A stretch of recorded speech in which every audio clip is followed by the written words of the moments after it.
Welcome to this eLearn Security video training lesson on web application fingerprinting. In this video, we will see how to fingerprint a web application in order to discover information such as the web server running, the technologies it uses, and a few more pieces of information that can be important for the latest steps of our penetration testing. During the video, we will use a few techniques and tools to discover this information. The first one we want to use for manual fingerprinting is netcat, a simple utility that reads and writes data across network connections. By using netcat, we can establish a connection to the web server and look at the server field in the HTTP response header.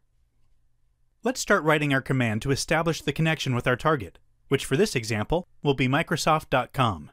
So the command will be nc, which stands for netcat, followed by the host name or the IP address of our target. So Microsoft.com and then the remote port on which we want to connect. So port 80 for HTTP connection.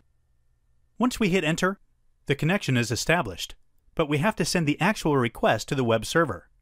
To do this, we can simply send a GET or a HEAD request with the following syntax.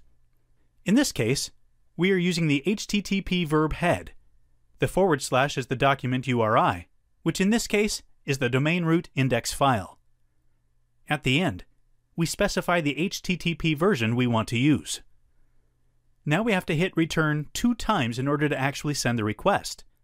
Indeed, as soon as we hit enter the second time, we get a response from the web server. Even if we get the HTTP code 301, we can see that the headers returned reveal some very important information. Here indeed, we can see that the server header contains important information about the software used by the server. In this case, it is IIS version 8.5.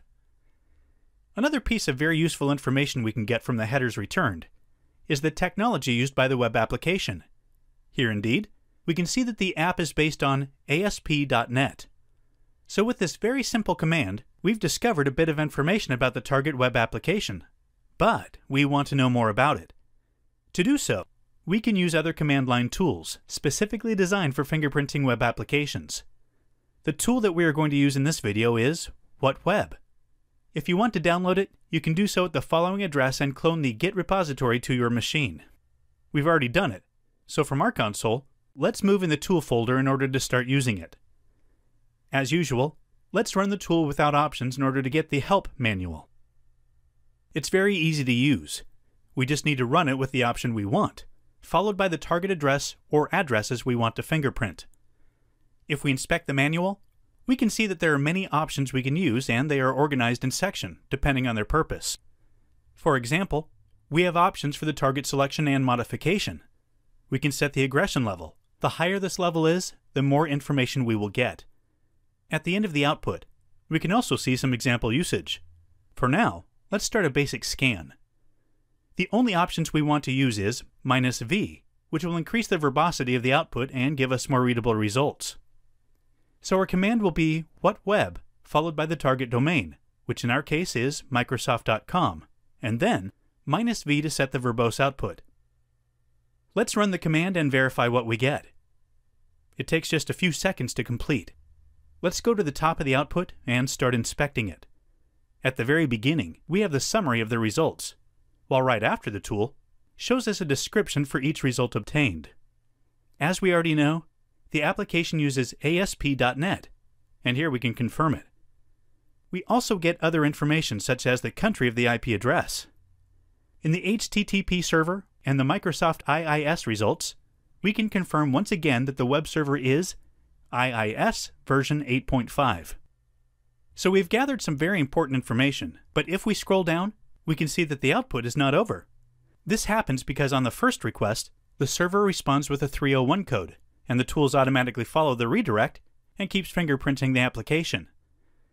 This time, it tries to fingerprint the web app starting from www.microsoft.com, and as we can see here, it is also able to detect the specific version of ASP.NET. Note that the server responds with another redirection here. Indeed, if we scroll down, we can see that the tools keeps going on until it gets to a 200 status code. So here, Once again, we get other information about the web application. In this case, it detects a different version of ASP.NET, as well as a different version of IIS. Remember to store this information in your mind map tool. They will come in handy later on. Until now, we have used 2 command line tools, and we've successfully fingerprinted the web application. However, we've not finished yet. We want to use another tool that can give us even more information. This time, we want to use the tool named eWAPT. This is a web browser plugin that automatically fingerprints the web application while we browse it. In order to install it, we can just open the following web page and click on the Install button. We've already done it, so let's open the Add-ons panel and enable it. Now we need to navigate the target domain.